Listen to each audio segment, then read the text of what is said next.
And that is literally what I did for the next 20 minutes. In my mind, the thought would come and I would just say, oh my God, I love you. I love you so much. And I thought of that love that I got from my grandma when I was little, that was so unconditional and so like just purely unconditional. There was no conditions, no matter what I did. It was just pure love. And that was like what I imagined. And I was doing it to myself. And then a thought would come in and I would just, I love you. Oh my God, I love you. I love you. Because I knew some part of me felt unloved in that moment. And that's why I was perceiving her to say these things.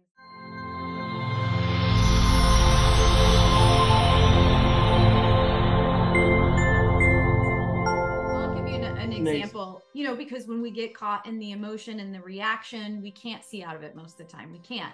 But it's like this, since the journeys, like he said, it's like it's made that voice louder. So I'll give you an example for me. It was last week. And usually I don't look at my phone before I go to bed because I know whatever, you know, I see, it's either going to keep me awake or get into my subconscious. But of course, I decided to, laying in bed, check my phone for some reason. And someone had made a comment on one of my posts. The comment that she made, I took and perceived as, I'm not good enough, you know, she's better than me, defensive, angry. Well, I'm going to say this and I'm going to say this.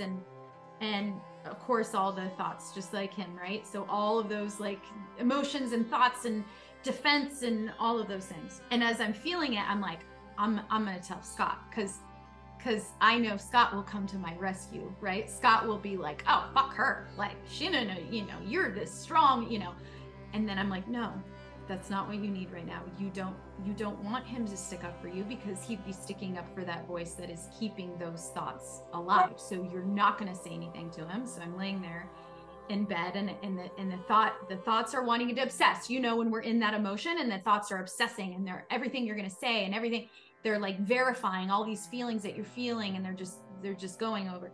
And so finally I was like, she is not saying any of those things that you think she's saying. She's not saying any of those things. She's not saying that. You are saying that.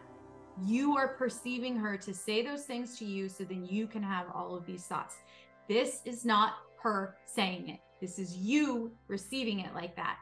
And then I was like, okay, so if it's not me, what do I need right now to like change this? Because I know if I lay here, these thoughts are going to go rampant. What do I need right now? Well, there's a part of you that doesn't feel good enough, that feels whatever.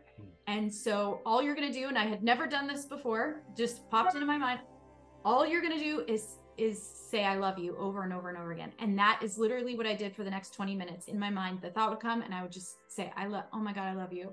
I love you so much. And I thought of that love that I got from my grandma when I was little, that was so unconditional and so like just purely unconditional. There was no conditions, no matter what I did, it was just pure love.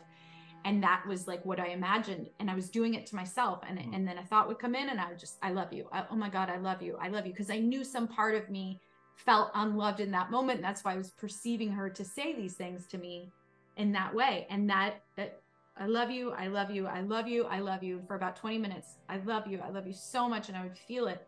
And within 20 minutes, it was gone. The thoughts were gone. The emotions were gone. And I was like, oh my God, I could, of course, see what she was saying in a completely different way because I wasn't stuck in the emotions of it.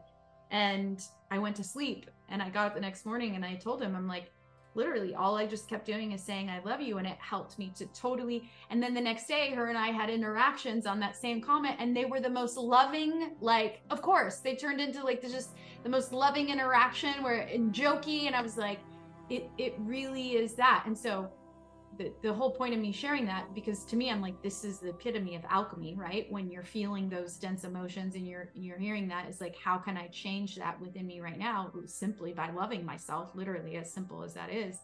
I believe that the ketamine unlocks something in your brain. I believe that ketamine unlocked something in my brain for me to be able to access that voice where I couldn't before, where I would have just said to him, hey, look, read this comment that I got. And he would have been at my rescue and we would have been like, yeah, this doesn't have anything to do with us. This is her, this, you know, all that nonsense. But it wasn't her. It was me. It was all those voices.